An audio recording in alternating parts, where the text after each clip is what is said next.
किताब मुकद्दस में से सलातीन की पहली किताब के 20वें बाब की तिलावत। और आराम के बादशाह बिन हदद ने अपने सारे लश्कर को इकट्ठा किया और उसके साथ 32 बादशाह और घोड़े और रथ थे, और उसने सामरिया पर चढ़ाई करके उसका मुहासरा किया और उससे लड़ा, और इसराइल के बादशाह अखयब के पास शहर में कासिद रवाना किए और उसे कहला भेजा कि बिन हदद यूँ फरमाता है कि तेरी चांदी और तेरा सोना मेरा है, तेरी बीवियों और तेरे लड़कों में जो सबसे खूबसूरत हैं वो मेरे हैं। इसराइल के बादशाह ने जवाब दिया, ऐ मेरे मालिक बादशाह, तेरे कहने के मुताबिक मैं और जो कुछ मेरे पास है सब तेरा ही है। फिर उन कासिदों ने दोबारा आकर कहा कि बिन हदद यूँ फरमाता है कि मैंने तुझे कहला भेजा था कि तू अपनी चांदी और सोना और अपनी बीवियां और अपने लड़के मेरे हवाले कर दे, लेकिन अब मैं कल इसी वक्त अपने खादमों को तेरे पास भेजूंगा, सो वो तेरे घर और तेरे खादमों के घरों की तलाशी लेंगे, और जो कुछ तेरी निगाह में नफीस होगा वो उसे अपने कब्जे में करके ले आएंगे। तब इसराइल के बादशाह ने मुल्क के सब बुजुर्गों को बुलाकर कहा, जरा गौर करो और देखो कि ये शख्स किस तरह शरारत के दर पे है, क्योंकि उसने मेरी बीवियां और मेरे लड़के और मेरी चांदी और मेरा सोना मुझसे मंगा भेजा और मैंने उससे इनकार नहीं किया। तब सब बुजुर्गों और सब लोगों ने उससे कहा कि तू मत सुन और मत मान। बस उसने बिन हदद के कासिदों से कहा, मेरे मालिक बादशाह से कहना, जो कुछ तूने अपने खादम से पहले तलब किया वो तो मैं करूंगा, पर यह बात मुझसे नहीं हो सकती। सो कासिद रवाना हुए और उसे ये जवाब सुना दिया। तब बिन हदद ने उसको कहला भेजा कि अगर सामरिया की मिट्टी उन सब लोगों के लिए जो मेरे पैरों हैं मुट्ठियां भरने को भी काफ़ी हो तो देवता मुझसे ऐसा ही बल्कि इससे भी ज़्यादा करें।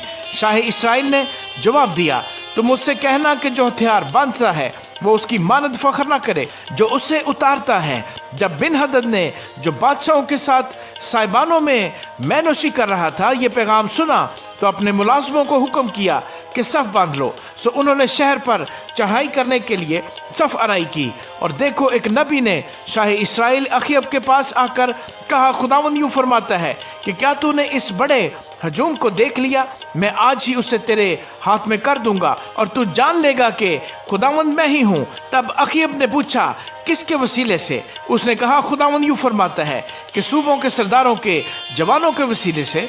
फिर उसने पूछा कि लड़ाई कौन शुरू करे? उसने जवाब दिया कि तू। तब उसने सूबों के सरदारों के जवानों को शुमार किया और वो 232 निकले। उनके बाद उसने सब लोगों यानी सब बनी इसराइल की मौजूदात ली और वो 7,000 थे। ये सब दोपहर को निकले, और बिन हदद और वो 32 बादशाह जो उसके मददगार थे साइबानों में पी पी कर मस्त होते जाते थे। सो सूबों के सरदारों के जवान पहले निकले और बिन हदद ने आदमी भेजे और उन्होंने उसे खबर दी कि सामरिया से लोग निकले हैं। उसने कहा, अगर वो सुलह जो होकर निकले हों तो उनको जीता पकड़ लो, और अगर वो जंग को निकले हों तो भी उनको जीता पकड़ो। तब सूबों के सरदारों के जवान और वो लश्कर जो उनके पीछे हो लिया था शहर से बाहर निकले, और उनमें से एक एक ने अपने मुखालिफ को कत्ल किया। सो अरामी भागे और इसराइल ने उनका पीछा किया, और शाह अराम बिन हदद एक घोड़े पर सवार होकर सवारों के साथ भागकर बच गया, और शाह इसराइल ने निकलकर घोड़ों और रथों को मारा और अरामियों को बड़ी खूनरेजी के साथ कत्ल किया। और वो नबी शाह इसराइल के पास आया और उससे कहा, जा अपने को मजबूत कर और जो कुछ तू करे उसे गौर से देख लेना, क्योंकि अगले साल शाह अराम फिर तुझ पर चढ़ाई करेगा। और शाह अराम के खादमों ने उससे कहा, उनका खुदा पहाड़ी खुदा है, इसलिए वो हम पर गालिब आए, लेकिन हमको उनके साथ मैदान में लड़ने दे तो ज़रूर हम उन पर गालिब होंगे। और एक काम ये कर कि बादशाहों को हटा दे, यानी हर एक को उसके ओहदा से माजूल कर दे, और उनकी जगह सरदारों को मुकर्रर कर, और अपने लिए एक लश्कर अपनी उस फौज की तरह जो तबाह हो गई, घोड़े की जगह घोड़ा और रथ की जगह रथ गिन गिन कर तैयार कर ले, और हम मैदान में उनसे लड़ेंगे और ज़रूर उन पर गालिब होंगे। सो उसने उनका कहा माना और ऐसा ही किया। और अगले साल बिन हदद ने अरामियों की मौजूदात ली और इसराइल से लड़ने के लिए अफीक को गया, और बनी इसराइल की मौजूदात भी ली गई और उनकी रसद का इंतज़ाम किया गया, और ये उनसे लड़ने को गए और बनी इसराइल उनके बराबर खैमाजन होकर ऐसे मालूम होते थे जैसे हलवानों के 2 छोटे रेवड़, पर अरामियों से वो मुल्क भर गया था। तब एक मर्द खुदा इसराइल के बादशाह के पास आया और उससे कहा, खुदावंद यूँ फरमाता है कि चूंकि अरामियों ने यूँ कहा है कि खुदावंद पहाड़ी खुदा है और वादियों का खुदा नहीं, इसलिए मैं इस सारे बड़े हजूम को तेरे हाथ में कर दूंगा और तुम जान लोगे कि मैं खुदावंद हूँ। और वो एक दूसरे के मुकाबिल 7 दिन तक खैमाजन रहे और 7वें दिन जंग छिड़ गई और बनी इसराइल ने एक दिन में अरामियों के 1 लाख प्यादे कत्ल कर दिए और बाकी अफीक को शहर के अंदर भाग गए। और वहाँ एक दीवार 27,000 पर जो बाकी रहे थे गिरी और बिन-हदद भागकर शहर के अंदर एक अंदरूनी कोठरी में घुस गया।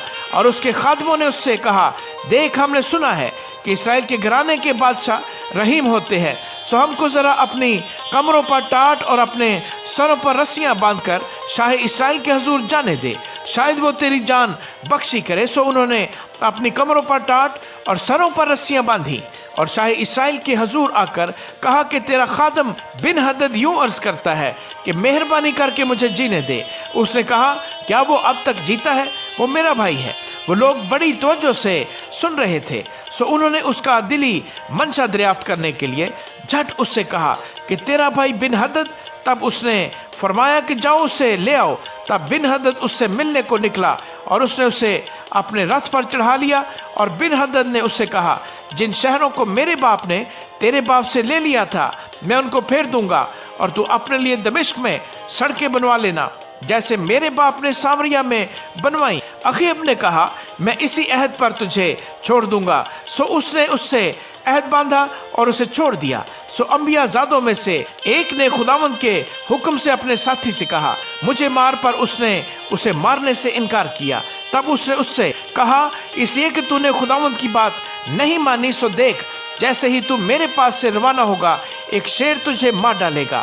सो जैसे ही वो उसके पास से रवाना हुआ उसे एक शेर मिला और उसे मार डाला।